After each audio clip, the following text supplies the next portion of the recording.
16th వరకు. అవును,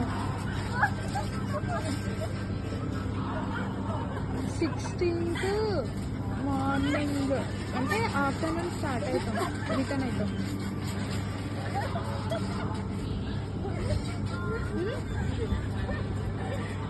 ఎటు ఏం లేవు.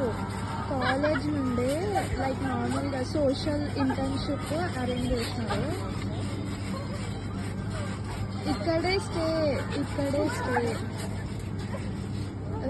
స్టాచ్యూ ఆఫ్ ఈక్వాలిటీ దగ్గరనే స్టే అంటే